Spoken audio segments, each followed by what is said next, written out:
जिले की 12 में से शेष 6 फसल मंडियों के चुनाव कल रविवार 30 अप्रैल को हुए और मतदान के तुरंत बाद मतगणना करते हुए चुनावी नतीजे घोषित किए गए, जिसमें 6 में से 4 फसल मंडियों में महाविकास आघाड़ी समर्थित सहकार पैनल ने अपना दबदबा कायम किया। वहीं चांदूर बाजार फसल मंडी में क्षेत्र के विधायक बच्चू कडू के नेतृत्व वाले शेतकरी पैनल ने जीत हासिल की। साथ ही आदिवासी बहुल मेलघाट क्षेत्र की धारणी फसल मंडी में विधायक राजकुमार पटेल व पूर्व विधायक केवलराम काले के नेतृत्व वाले सर्वदलीय पैनल की मिलीजुली सत्ता स्थापित हुई है, जिसमें सर्वपक्षीय शेतकरी पैनल ने 18 में से 17 सीटें जीती। वहीं एक सीट पर सांसद नवनीत राणा व विधायक रवि राणा के नेतृत्व वाली स्वाभिमानी पार्टी ने जीत हासिल की। इसके साथ ही अचलपुर बाजार समिति में बबलू देशमुख, अजय पाटिल टवलारकर व राजाभाऊ देशमुख, वरुण में सांसद अनिल बुंडे व पूर्व विधायक नरेश चंद्र ठाकरे, दरियापुर में विधायक बलवंत वानखड़े व जिला बैंक के अध्यक्ष सुधाकर भारसागले तथा धामणगांव बाजार समिति में पूर्व विधायक वीरेंद्र जगताप के नेतृत्व वाले पैनलों ने स्पष्ट बहुमत के साथ जीत हासिल की।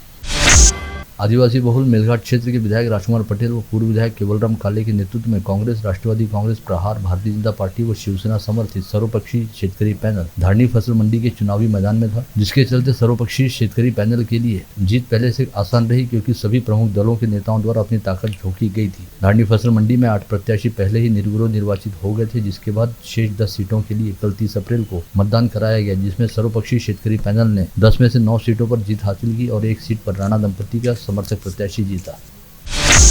जिले में अमरावती फसल मंडी के बाद दूसरी सबसे बड़ी फसल मंडी रहने वाली अचलपुर कृषि उत्पन्न बाजार समिति के चुनाव और नतीजों की ओर सभी का ध्यान लगा हुआ था, जहां पर क्षेत्र के विधायक बच्चू कडू तथा कांग्रेस के ग्रामीण जिलाध्यक्ष बबलू देशमुख जैसे कट्टर प्रतिद्वंदी के पैनल एक दूसरे के खिलाफ जोर आजमाइश कर रहे थे, जिसमें से बबलू देशमुख सहित सहकार नेता अजय पाटिल टवलारकर और राजाभाऊ देशमुख के नेतृत्व वाले सहकार पैनल ने अचलपुर मंडी की 18 में से 15 सीटों पर जीत दर्ज करते हुए मंडी की सत्ता प्राप्त की। वहीं विधायक बच्चू कडू के शेतकरी पैनल को अड़त व्यापारी व हमाल मापारी क्षेत्र की 3 सीटों पर संतोष करना पड़ा।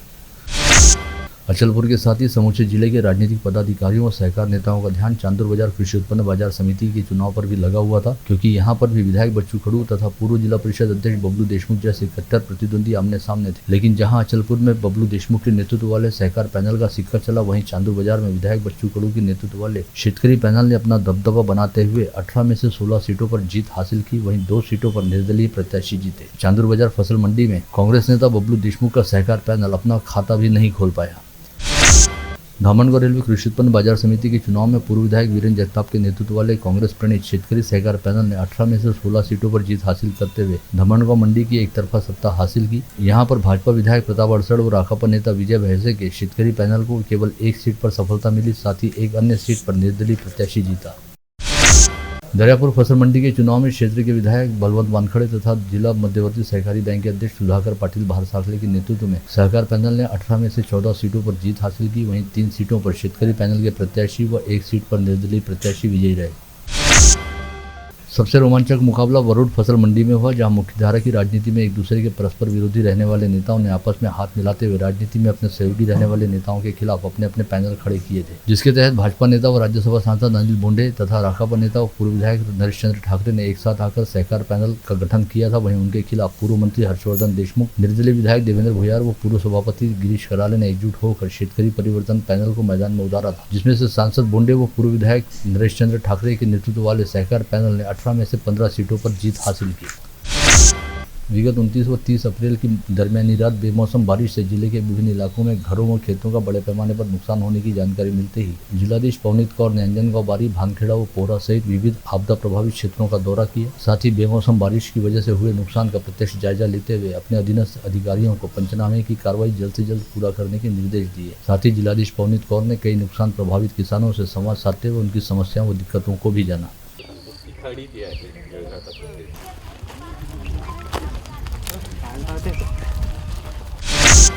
तेज आंधी तूफान व जोरदार बारिश के चलते पेड़ों की जड़ से उखड़ जाने की वजह से महावितरण के विद्युत पोल व तार कई स्थानों पर क्षतिग्रस्त हुए थे, जिसकी वजह से कई इलाकों में विद्युत आपूर्ति खंडित हुई। ऐसे में मौसम के शांत होते ही महावितरण के अभियंताओं व कर्मचारियों ने युद्ध स्तर पर काम शुरू करते हुए शहर में विद्युत आपूर्ति को सुचारू करना शुरू किया, जिसके चलते रविवार की दोपहर तक कई इलाकों में विद्युत आपूर्ति पहले की तरह बहाल हो गई। वहीं शेष इलाकों में विद्युत आपूर्ति की बहाली के लिए महावितरण द्वारा आज पूरा दिन तेज गति के साथ काम किया गया।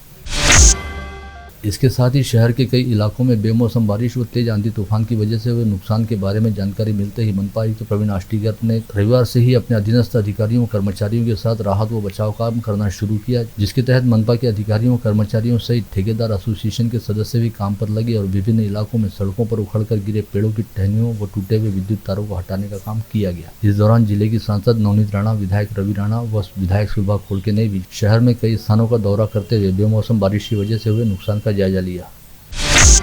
जानकारी के मुताबिक 1 मई के लिए विदर्भ के कुछ जिलों सहित मध्य महाराष्ट्र हेतु येलो अलर्ट जारी किया गया है। वहीं 2 व 3 मई को विदर्भ सहित मध्य महाराष्ट्र के लिए ऑरेंज व येलो अलर्ट जारी किया गया है। यानी इस दौरान कई स्थानों पर तेज आंधी तूफान व बिजली की तेज गड़गड़ाहट के साथ एक बार फिर जोरदार बेमौसम बारिश होने का पूरा अनुमान है।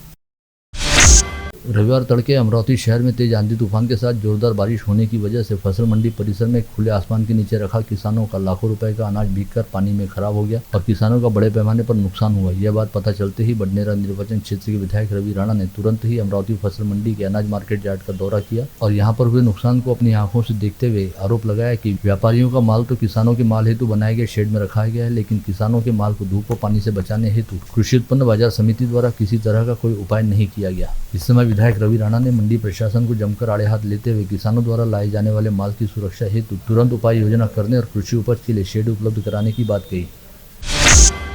बाईपास रोड पर आरटीओ ऑफिस के पास जूना बाईपास रोड पर जिजो स्मारक परिसर का भूमि पूजन करते हुए स्थानीय विधायक सुलभा खोड़के ने कहा कि वे अपने विधायक फंड से पुस्तकें उपलब्ध कराने के साथ ही जिजो स्मारक परिसर की काया पलट करने का पूरा प्रयास करेंगी। आज 1 मई को महाराष्ट्र राज्य का 63वां स्थापना दिवस समारोह जिला स्टेडियम पर काफी उत्साह के साथ मनाया गया। इस मुख्य शासकीय समारोह में प्रभारी विभागीय आयुक्त षणमुगराजन एस के हाथों ध्वजारोहण किया गया। इस समय विशेष पुलिस महानिरीक्षक जयंत नायक नवरे, जिलाधीश पवनीत कौर, जिपा सीओ अविशांत पंडा, पुलिस आयुक्त नवीन चंद्र रेड्डी व ग्रामीण पुलिस अधीक्षक अविनाश भार्गव सहित सभी अधिकारी व कर्मचारी उपस्थित थे।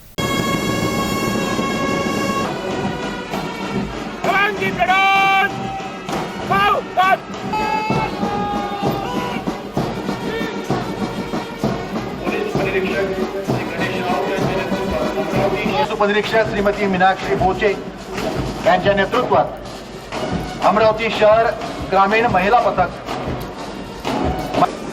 गृहरक्षक दल पुरुष पथक, तसेच सर आणि इस्कोवाला 112 शहर वाहतूक शाखेचं हे पथक, शहर वाहतुकीचे प्रश्न नेतृत्व वरिष्ठ पलटण नायक श्रीमती धरती गणवी, श्वान पथक डॉग लुसी मानवंदना देताना, यानंतर श्री राहुल प्रकाश वानखडे तलाठी, यानंतर आमंत्रित करतो प्रमोद रंगाव मडावी, सहाय्यक प्रकारचा अभ्यास न करता 20 वर्षाचा उत्तम अभिलेख ठेवल्याबद्दल सहाय्यक पोलीस उपनिरीक्षक अमरावती आमंत्रित करतो श्री विजय केवस्कर, पोलीस हवालदार करताना आणि 20 वर्षाचा अभिलेख उत्तम ठेवल्याबद्दल पोलीस हवालदार 20 वर्षाचा उत्तम अभिलेख ठेवल्याबद्दल पुरस्कृत केला जातोय। महाराष्ट्र राज्य स्थापना के 63वें वर्धापन दिवस निमित्त जिलाधीश कार्यालय में जिलाधीश पवनीत कौर के हाथों समारोह पूर्वक ध्वजारोहण किया गया और जिलाधीश कार्यालय के सभी अधिकारियों व कर्मचारियों ने राष्ट्रीय ध्वज को सलामी दी। माननीय महोदय, यहाँ पर ध्वजारोहण कार्यक्रम समाप्त है। अगले आदेश।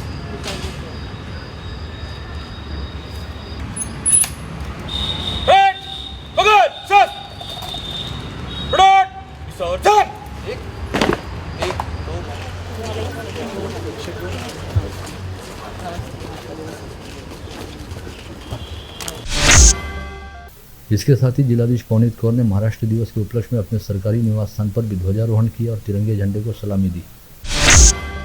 महानगर पालिका में महाराष्ट्र राज्य की स्थापना का 63वां वर्धापन दिवस मनपा आयुक्त प्रवीण आष्टीकर के हाथों ध्वजारोहण कर मनाया गया। इस समय मनपा आयुक्त ने सभी उपस्थितों व शहर वासियों को महाराष्ट्र दिवस की शुभकामनाएं दी। महाराष्ट्र दिवस के उपलक्ष्य में राज्य के मुख्यमंत्री एकनाथ शिंदे के हाथों ई शिवनेरी बस सेवा का लोकार्पण किया गया। महाराष्ट्र राज्य मार्ग परिवहन महामंडल यानी एसटी के काफिले में ई शिवनेरी बस शामिल हो गई है। ई शिवनेरी बस की वजह से यात्रियों के लिए अब यात्रा काफी अधिक आरामदायक होगी। फिलहाल यह ई शिवनेरी बस मुंबई से ठाणे होते हुए पुणे के दौरान चलेगी। सह्याद्री अतिथि गृह में मुख्यमंत्री एकनाथ शिंदे की उपस्थिति में ई शिवनेरी बस का लोकार्पण करते हुए हिंदू हृदय सम्राट बाला साहब ठाकरे के नाम पर स्वच्छ सुंदर बस स्थानक अभियान का भी शुभारंभ किया गया। गरीब व जरूरतमंद मरीजों के लिए राज्य में जगह जगह हिंदू हृदय सम्राट बालासाहब ठाकरे आपला दवाखाना का डिजिटल शुभारंभ मुख्यमंत्री शिंदे के हाथों किया गया। अमरावती में चपरासीपुरा परिसर के उर्दू विद्यालय में जिला परिषद के मुख्य कार्यकारी अधिकारी अभिशान पंडा के हाथों आपला दवाखाना का शुभारंभ हुआ। राज्य में महाराष्ट्र दिवस के अवसर पर कुल 317 स्थानों पर इस उपक्रम का शुभारंभ हुआ है। श्री ब्रिजलाल बियाणी शिक्षा समिति की त्रैवार्षिक चुनाव की सभा कल रविवार 30 अप्रैल को हुई, जिसमें सभापति सहित नई कार्यकारिणी के सदस्यों का चुनाव किया गया। सभापति पद पर ओम प्रकाश लड्ढा के निर्विरोध निर्वाचन के साथ ही संस्थापक सदस्य, आश्रयदाता, हितचिंतक, सहायक व साधारण ऐसी अलग अलग श्रेणी से कार्यकारिणी पर सदस्यों के निर्विरोध निर्वाचित होने की घोषणा चुनाव अधिकारी रामपाल कलंत्री द्वारा की गई। केवल संरक्षण श्रेणी से 2 सदस्यों हेतु 3 नामांकन होने के चलते चुनाव करवाना पड़ा, जिसमें वोटिंग पश्चात सुनील गोयनका व राजेश राठी अधिक मत प्राप्त करते हुए कार्यकारिणी पर चुन लिए गए। भीम सैनिक पर कथित झूठे आरोप को दर्ज मुकदमे पीछे लेने की मांग को लेकर कई संगठनों द्वारा मिलकर कल 2 मई को धिक्कार जन आक्रोश मोर्चा निकाला जाना है, जिसे लेकर पुलिस महकमा काफी अलर्ट हो गया है और इस मोर्चे के मद्देनजर काफी व्यापक बंदोबस्त को तैनात किया गया है। साथ ही पुलिस आयुक्तालय में मोर्चे के आयोजकों को बुलाकर उनसे चर्चा भी की गई। आयोजकों ने पुलिस उपायुक्त सागर पाटिल व विक्रम साड़ी को मोर्चा शांतिपूर्ण रहने का भरोसा दिलाया। साथ ही यह भी स्पष्ट किया कि उनके मोर्चे को कई राजनीतिक दलों का समर्थन मिल रहा है और कल के मोर्चे में 30 से 35 हजार लोग उपस्थित हो सकते हैं।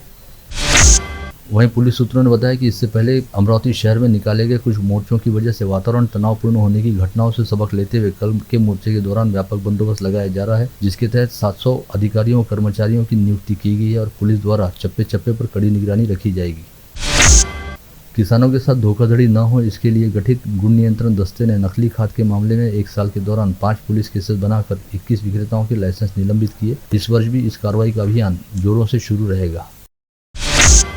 वलगांव पुलिस थाना क्षेत्र के रेवसा गांव स्थित एक कुएं में अज्ञात युवक की लाश बरामद हुई। पास ही उसकी मोटरसाइकिल खड़ी थी। सूचना मिलते ही पुलिस ने घटनास्थल का पंचनामा कर लाश को पोस्टमार्टम के लिए रवाना किया। युवक की शिनाख्त करने का प्रयास किया जा रहा है। विगत 29 अप्रैल को शाम 4 बजे तलेगांव पुलिस थाना क्षेत्र के वर्धमनेरी परिसर के जलगांव मार्ग पर टारी नामक किसान के खेत में विवाहित प्रेमी युगल ने 7 जीने मरने की कसम खाकर एक कुएं में छलांग लगाई। परिसर वासियों ने कुएं में गिरी महिला को तो जिंदा बचा लिया, लेकिन 6 घंटे की कड़ी मेहनत के बाद वैभव झूटिंग नामक युवक की लाश बाहर निकली। खोलापुरी गेट पुलिस थाना क्षेत्र के डीबी स्क्वाड ने कुख्यात बैटरी चोर फारूक उर्फ शाहरुख खान को गिरफ्तार करने के साथ ही उसके अकबरनगर स्थित घर से 14,500 रुपए मूल्य की चोरी की बैटरियां बरामद की। अमरावती से नागपुर महामार्ग पर सवाडी गांव के पास नागपुर से अमरावती की ओर आ रही कार ने विपरीत दिशा से जा रही मोटरसाइकिल को जोरदार टक्कर मारी। इस हादसे में वसंत कुमरे नामक युवक की मौत हो गई, वहीं 2 लोग गंभीर रूप से घायल हो गए। यह हादसा कल रविवार की शाम 5 बजे के आसपास घटित हुआ। दोनों घायलों पर जिला सामान्य अस्पताल में इलाज जारी है। गलत राह पर चलने वाले बेटे की आदत सुधरने का नाम नहीं ले रही, जिससे परेशान हुई मां ने ही अपने बेटे की हत्या के लिए 5 लाख रुपए की सुपारी दी और इसके लिए बेटे के मौसा, मौसी और मौसेर भाई की सहायता ली। जिसके बाद 2 लोग 2,000 रुपए का एडवांस लेकर उसके बेटे को चौसाला के जंगल में ले गए और वहां पर उसका गला घोटते हुए उसके सिर पर लाठी से प्रहार किया। यह घटना विगत 20 अप्रैल को घटित हुई थी, जिसका कल पर्दाफाश हुआ। यवतमाल की लोहारा पुलिस ने इस अपराध में शामिल मृतक योगेश देशमुख की मां सहित 6 लोगों को गिरफ्तार किया है। वर्धा जिले के हिंगनी के निकट देवनगर परिसर में घरेलू बात को लेकर हुए विवाद में गुस्से में आए छोटे भाई ने गहरी नींद में सो रहे अपने बड़े भाई पर कुल्हाड़ी से हमला कर की हत्या कर डाली। इस मामले में सेलू पुलिस ने मृतक रविंद्र तराले के छोटे भाई अमोल तराले को गिरफ्तार किया है। गत रोज यवतमाल जिले का एक व्यक्ति पसीने से लथपथ होकर नागपुर के रेलवे पुलिस थाने पहुंचा, जहां पर पुलिस कर्मियों ने उसे धीरज देते हुए पूछताछ की तो उस व्यक्ति ने बताया कि उसके बेटे का अपहरण हुआ है और अपहरणकर्ताओं ने उसके बेटे को छोड़ने के लिए 2 लाख रुपए मांगे हैं। रकम नहीं देने पर वे लोग उसके बेटे को मार देंगे। इस समय शिकायतकर्ता व्यक्ति ने कथित अपहरणकर्ताओं द्वारा भेजे गए फोटो भी दिखाए। पश्चात पुलिस ने मोबाइल लोकेशन के आधार पर खोजबीन करते हुए इस व्यक्ति के बेटे रोशन को खोज निकाला और जिससे पूछताछ करते ही रोशन ने सारी हकीकत पुलिस के सामने उजागर करते हुए बताया कि वह काफी सारा पैसा ऑनलाइन रमी में हार चुका था। ऐसे में उसने खुद के अपहरण की साजिश रखते हुए अपने पिता से फिरौती मांगी और अपनी जान के बदले 2 लाख रुपए और रकम नहीं देने पर जान से मारने की धमकी दी। ऐसे में पुलिस मामले में आगे की कार्रवाई कर रही है। आप देख रहे थे मंडल न्यूज बुलेटिन। हमारे चैनल को लाइक करें, शेयर करें और हाँ, सब्सक्राइब करना ना भूलें। कल होगी आपसे फिर मुलाकात, तब तक के लिए धन्यवाद।